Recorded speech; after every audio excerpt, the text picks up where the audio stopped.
All right, this is still Good Morning Nigeria on the network service of the NTA. We will now turn our attention to the task ahead of the incoming president of the Nigerian Society of Engineers.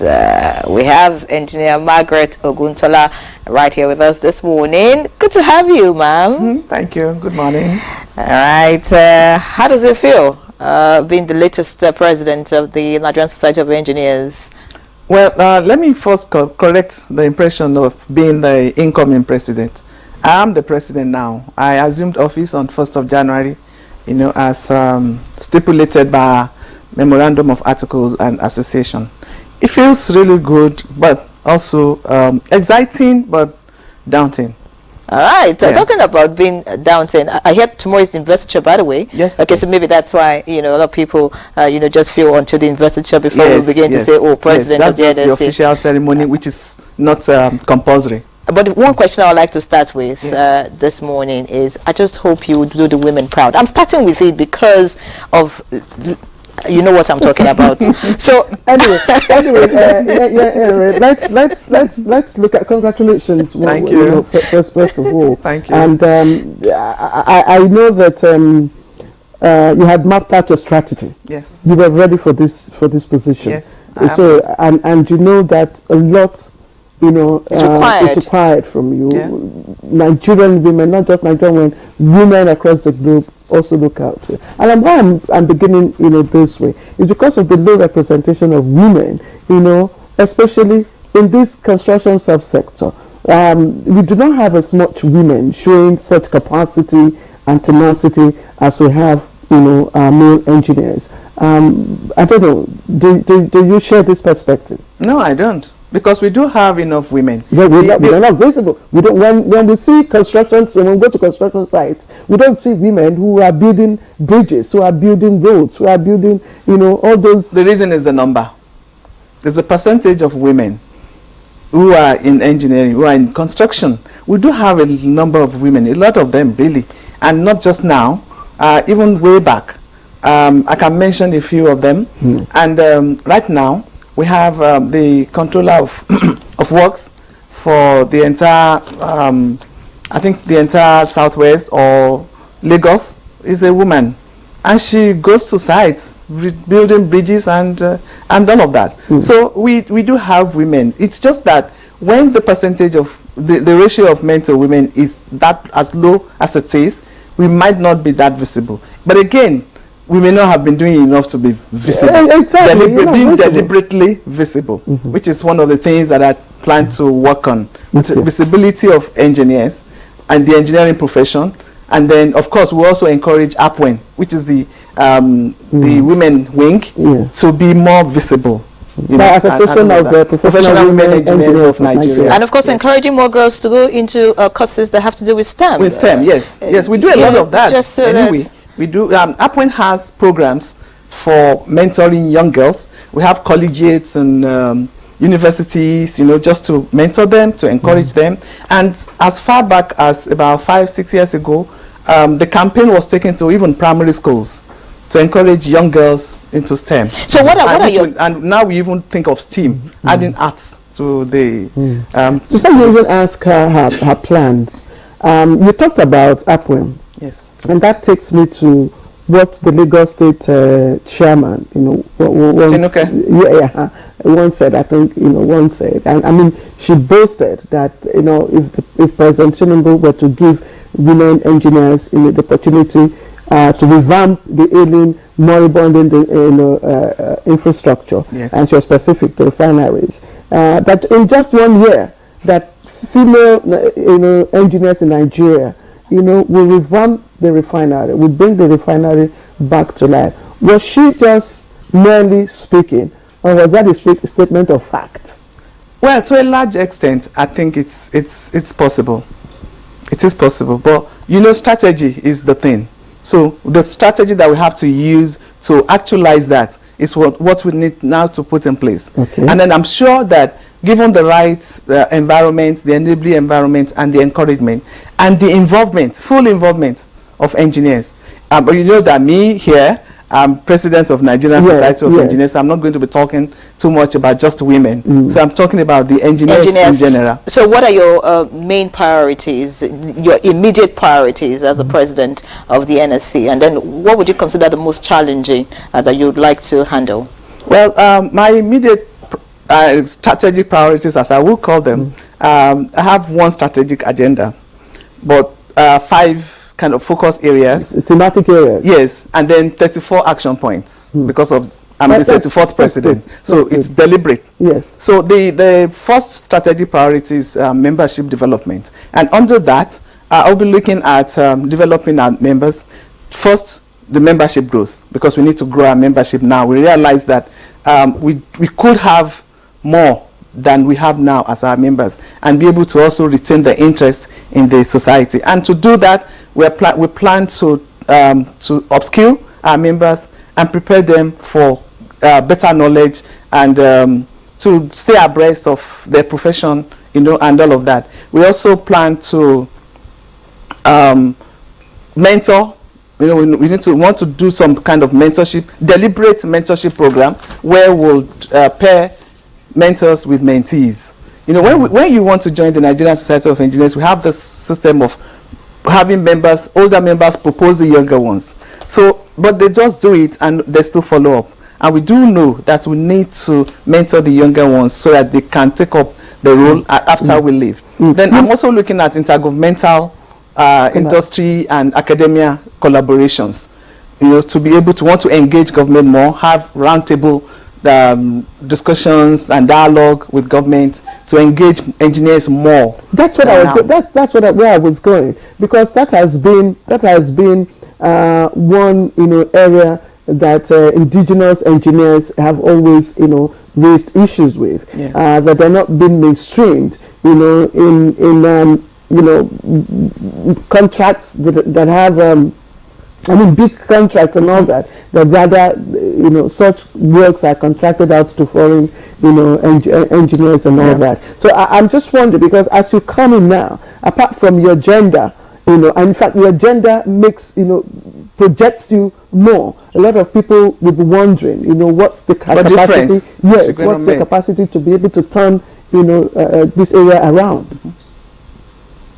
So how do you hope to tackle that apart from collaboration? Because past presidents have also attempted at engineering collaborations. Yeah. Yes. Well, the thing is this: there's sometimes like we said when we started this discussion, I talked about strategy. So what we want to do now is to engage more. This roundtable that I'm talking about will be engaging. Okay, I'm sorry, Engineer Oguntala. Let's just keep you on hold and go to take our. No, go ahead. All right, we have a correspondent right now at the Apex Court, because there will be some judgments to be delivered today by the Supreme Court, and Dele Atumbi is right there. Dele, if you can hear me, what is the latest from your end at the Apex Court, and could you tell us the appeals that are up for adjudication today? Hearing, and today the Apex Court will be delivering 14 judgments. That shows in 6 states the court would definitely be giving verdict on 14 appeals. And the appeals are coming from Nasarawa, Delta, Gombe, Kaduna, Kebbi, and Ogun states. I am aware that the court, going by the court list, the court would definitely commence its verdicts on the appeals coming from Nasarawa and Delta states, because the court hall is very congested, highly congested, in the sense that the influx of people to the court was so high, and the court has to decide to the fact that it would take 2 appeals in the first instance, that is Delta and Nasarawa state will be taken first, and after Nasarawa and Delta have been taken, others will definitely come on board. But beyond that, 2 states are states to watch out for, like the issue in Kano. You have to watch out for Kaduna and that of Nasarawa State. Would my lords use the what do you call it, the ratio descendee that they use in Kano to decide the issue in Nasarawa and Kaduna? Well, it depends on them. But when it comes to the issue of the ratio descendee of any decision of the court, it is the decision of the court and it resides in the court. But any moment from now, the Justice Kekere Ekun led panel will be adjudicating over the first two, which has to do with Delta and Nasarawa states. Dele, I'm just wondering. You talked about the halls, that are filled to capacity, and I'm wondering why exactly? What's so special? And I mean, what makes this today's judgment, special? Talking about the influx of people to the court hall, it has to do with interest, and 6 states to be decided. The litigants will have supporters, and we are talking about 14 appeals to be decided on. There are vested interests on this matter, and they are here. The litigants will have supporters, and they want to listen to get first-hand information about the appeals that they either brought to court, or the respondent will equally have vested interest. So they are allowed to come into the court. And if one thing you can be rest assured of is this: the security here is very tight. Is very, very tight. That one I can say for free. For the update, of course, we'll join you much later once the verdicts begin to come in. But like I mentioned earlier, it looks like Friday is always Judgment Day. Last week it was Judgment Day, and I would like to ask the judges much later the meeting point between Judgment Day and Friday, so we can prepare ahead. Okay, well, let's get back to you now. I'm very excited, really, about your position. I just think that women have the capacity. But looking at the engineering profession, some people think that the capacity of engineers in this country is not really where it should be, considering the challenges that we're facing. Some think that maybe because of their capacity, that's why, like my colleague was trying to mention, that's why when big projects are to be handled, we look for expatriates outside instead of using engineers in the country. What do you intend to do as regards the capacity? What do you think that engineers can do to build capacity? And also quackery, a lot of quacks here and there, fake engineers. What do you intend to do in that regard, just so that we can rely more on our own instead of going outside? Thank you. Well, what I think we need to do, and what I plan to do with my team in terms of capacity, building capacity, and I'll come back to the engineers, the idea that engineers Nigerian engineers don't have the capacity to handle jobs. What we plan to do is to train, retrain, and upskill our members, so that they would be at par with they will be able to compete favorably with their counterparts from all over the globe. And right now we have sent out a survey for a training needs assessment for our members, depending on the discipline, so that we can help them to grow their capacity in the profession. What's the context of this help? The content is that the context, yes, is to organize training for them. At whose cost? What we're planning to do right now, for instance, already we are talking to some industries and some other stakeholders to collaborate with us, because we do not have the funds for that. But we're already talking to some people, and I have 1 or 2 already who are going to collaborate with us to train our engineers in their respective fields, those depending on what their needs are. So that's the way we want to go about it. At what level are you picking up, those to be mentored? Is it at the tertiary, level, or at the level where they have become professional engineers? I don't know. At what level do you? We plan to have for all levels. Or across all the levels. Okay. Because for the young ones, we're planning to collaborate more with ITF. You know, so that they can so that we can train them more. They can do their COS, because you know, in the past, in my own time, I had a total of 12 months industrial training, which prepared me, you know, hands-on with practicals and all of that. So right now we don't have so many industries, but we're talking to some of them who can take these young students, on after national service, because a lot of, you know, core members after national service don't get a place. Yes, so they go to the classroom. Yes, they because there are no industries. There are no industries anymore. But right now, we already have a partner for training of 1,000 engineers, young engineers every year.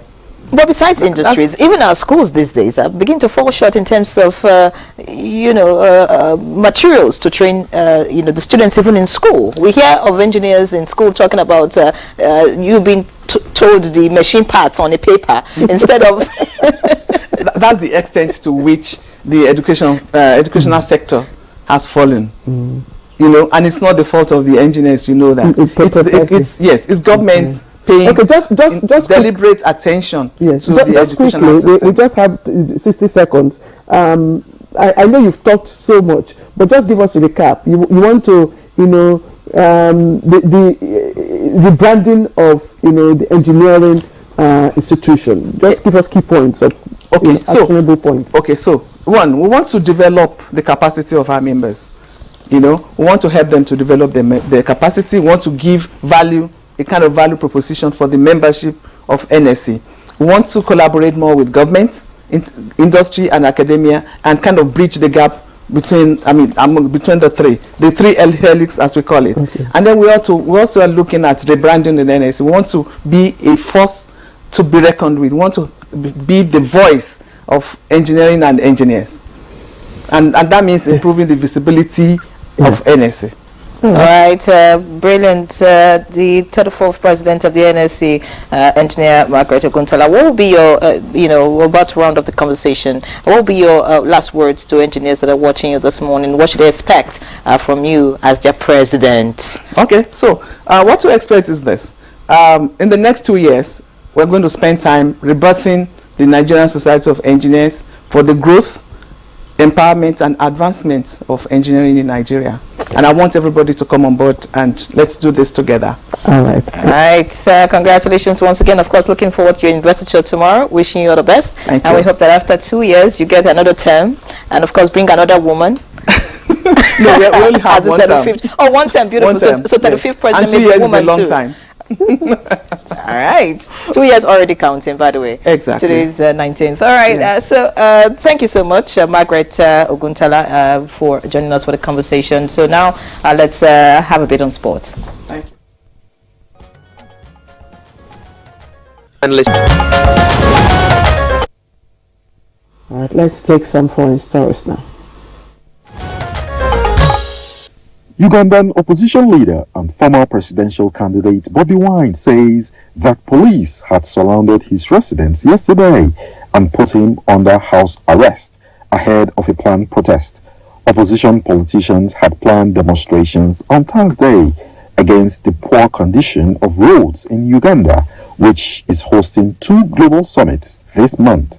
Bobi Wine, a pop star turned politician, says police and soldiers had barred him from leaving his home in the north of the capital, Kampala.